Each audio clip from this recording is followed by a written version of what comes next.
All right, so as I set up my watercolor wash, I have my tablet open with the photo open here, and I can see the difference in my printed version, right? As well as, the color version on here. So, since I drew all over top of this one, it's going to be difficult to try to get some of those details in as I want them. So I'm just going to keep my color reference, my photo reference up. And I've got a bigger brush. And again, these little smudges, I'm not worried about them so much. I have my water, as always, and my paper towel that I'm going to be using. And I just have them off to the side out of the way because obviously I'm working with vertical portraits. Now, some of you guys have horizontal portraits. And in that case, what you're going to want to do is you're going to obviously want to have your paper going vertically with your rough at the top and your final at the bottom. All right, so the transfer is going to go, obviously, it's going to go in the direction that the only direction it can go, vertical or horizontal. Okay? All right. So now what I want to do is I want to remember all of those things that I've been doing up to this point as far as building up skin tone layers. So I know that, bring this in here, I can see that I've got a certain volume of skin tone. And again, I always want to do the background layers. And I don't necessarily mean the background behind the form. I mean the background layers within the form. So I'm going to just go in with clean water. Okay, let's go in with clean water. And this paper is going to be very, very different. Just using the square brush.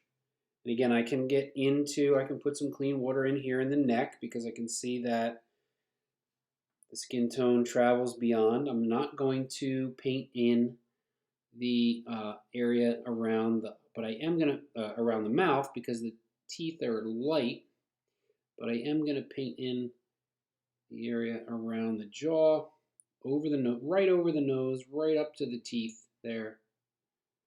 And then of course down along the skin in the neck. And again, this is just a clean water, a nice clean edge right here. And I did go over the eyes because there's not a lot of white in the eyes. If there is white in the eyes, you don't want to get too dark too quick. So I'm just trying to figure out my color schemes again. So if I'm doing my skin tone, remember the best way to set up a skin tone is start with yellow, pale, pale wash of yellow. Remember, building layers of transparent wash. Okay, dot of brown. And I can see that there's some pink, there's some more pink in the photo here. So obviously in that case, I'm going to pick up a little bit of red, maybe a little more red, and develop that nice skin tone. So that as I go in here, I'm using this big brush, okay, and I'm just trying to get around the eyes, come around the mouth, around the eyes. All right, remember, watercolor is a loose media. And it's okay that I got a little bit outside the line there. The hair is going to cover that. And the lips have a little bit of a pink in them. Still a little bit more of a pink that I need to establish in here. But again, I'm building with a slow series of layered washes. Pull some of that down. Now I've got some areas of highlight, right? I got some really light lights. I've got some light lights here. I got some light lights here. I can take a clean brush, take some of the excess off. Remember that lifting technique. Just lifting some of those highlights back out. I'm not even pushing in the details. A little bit of a highlight here on the cheek. And I'm doing this while it's wet. So this is the wet and wet technique. Again, this is all stuff that we've done. So I'm going to lift out some of these highlights that I see in the original photo. And I'm just using a damp brush to lift them out. A little bit of a highlight here in the neck.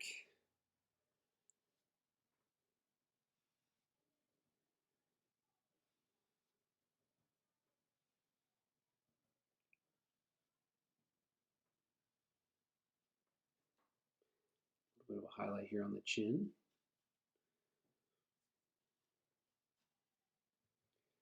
All right, so you see how faint all that is right now. that's it. Like, I'm not going to get too much more into that. I am going to come in and put a little bit more of the red into that pale wash. And now I'm going to kind of start to, again, this is the rough side. I'm trying to figure all this stuff out. Maybe get a little bit more of the skin tone. That's a little too red. Okay, so a little bit more of the brown and yellow back in there. Whoa, too much.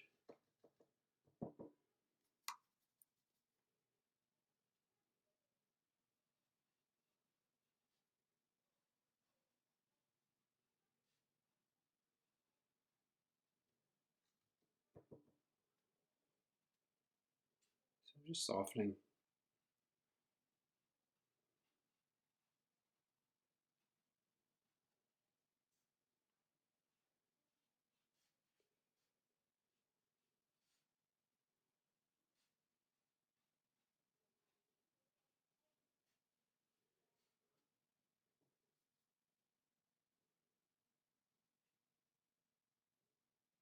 See that I got that red, really pale red lip.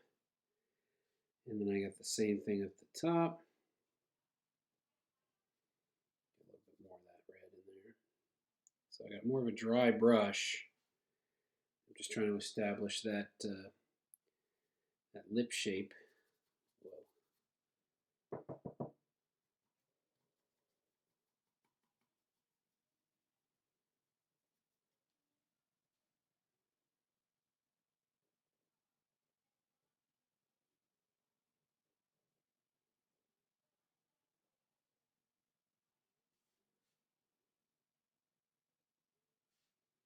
Okay, now I can see the nostril shape right here. The smile line. Take some of the water off. Soften that a little bit. And then I can come in with my thin brush. Take a little bit of water off of there, and I'm just, again, I'm not getting too dark too quick. Make sure that I'm slowly building. And again, this is the damp surface techniques. We've done all this already. Just trying to kind of tighten up some of the detail areas there. The lighter color values.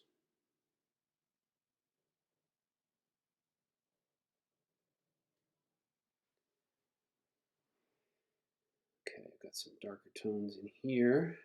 That's a little bit too dark. So take a little water off, and I'm going to come back into some of the brown because I can see that it's a little bit darker over here, right up to where I lifted up that highlight.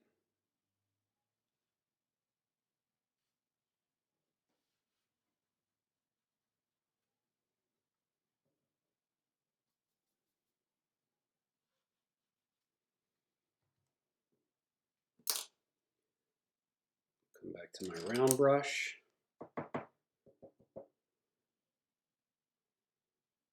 Soften that up a little bit.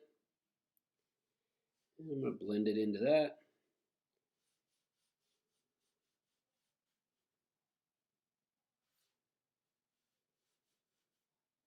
All right, so I think I've got a pretty good skin tone started here. It's not done, right? Obviously it's not done. But let me try to figure out what I need to do for the eye. Now, obviously we know that, oh, everybody's going to say, all right, I'm going to take black. Just, again, try to stay away from the black paint. If you want to mix up a dark value, I've got my really thin brush. I got my blue and my brown. Just remember, black, a little black goes a really, really long way. And we don't want to get stuck into having anything that's too dark. That's a really, really dark value right there.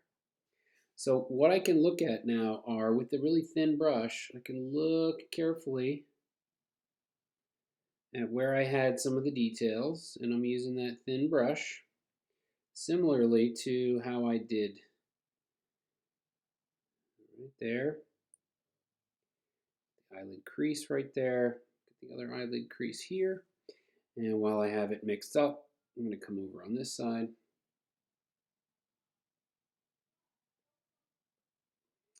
I'm not trying to get a perfect shape of the eye. I'm using the brush stroke to create what I need. Okay, there's the pupil. There's the pupil. I got some highlight in there that I'm not going to get too much further. And of course, I've got the upper eyelid crease here. Runs right into the brim of the hat.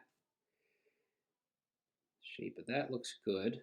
I'll take a little bit of paint off and kind of put in some of the gray. A little bit more water off, and you can see I've got some of that. The light pale version of that is giving me a little bit more accuracy in the shadows below the eye. Right here, I got this pretty distinct shape right here. I've got the shades in here. The lower eyelid has a little bit of reflection there. Upper eyelid has a little bit of shadow. So I'm just looking at what I'm trying to figure out as far as the color in the eye. And I can see that I can use this to, in some of these areas, right? Nostril shape right here. Now that that's dry a little bit more, I can put that in with this pale version of the color that I have done for the eyes. Got a little bit here on the nose. All right, build it slowly. Don't just rush in. It's a pale wash. You can always get darker, right? You can always get darker. Don't worry about making everything so dark so quick. All right. Got to get a little bit of color there in the eye. So I got the eyebrow. Start off a little bit light with the eyebrow. Grab a little bit of this. Maybe a little bit more brown. So you can see a little bit of a blonde color in the eyebrow. And that's right over here. This is why I was saying the clarity of the photo is extremely important. Right? If you don't have a good clear photo, you're not going to be able to see these details. Well, that's why when we did the hair studies, I posted strong references there as well. So that, as you start putting these tones in, obviously I can start to work on one of my other brushes here. I'll clean out that brush and start working on some of the skin tones. Again, I don't want to do this entire face, right? I don't want to do this entire face. I got to do a whole nother face over here. But what I do want is to try to get an accuracy in my color matching. So I got a good example of the face set up. What am I going to do? How am I going to match that hat color? All right, so obviously I can see the base color of the hat has a yellow. It's a little bit of a yellowish tan, right? But it's more yellow than the brown. So if I just put a dot of the brown in there and get more yellow. All right, so just pale wash over here. Do the same thing I did before with putting in some clean water. Still have some of the color on the brush here.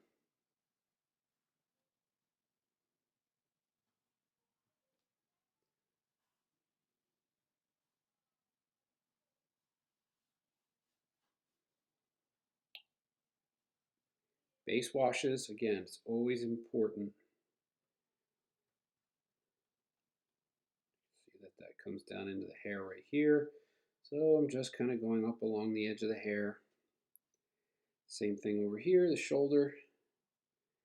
And I've got the clean water.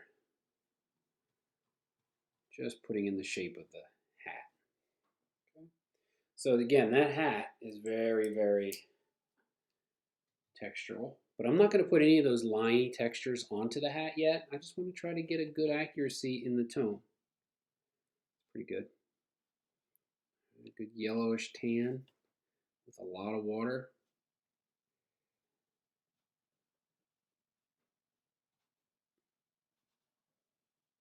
Obviously, yeah, again, it's going to be darker underneath. So I can pull a little bit more brown in the darker area.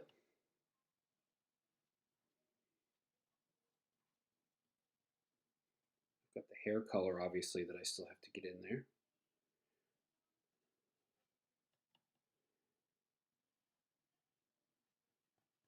So I think I got a pretty good match on the hat color so far. I gotta let that dry, obviously, because there's still some areas of detail that I gotta put in. You know, some variations in contours, lights and darks, angle of that, but I think I've got a pretty good set up so far on that. I can see it's a little bit lighter here, so I could clean my brush and lift out the highlight. Okay, right in here is a little bit of a highlight, so I just clean my brush off, lifting that out. It's a little bit of a light value up on here. Again, clean the brush, take the excess paint off. A little bit in here too.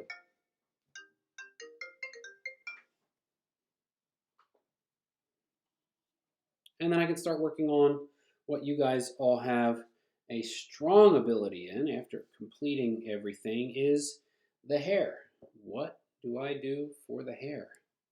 Well, I can see that I've got a nice pale yellow, a lot of this yellow brown that I need to establish in the hair here.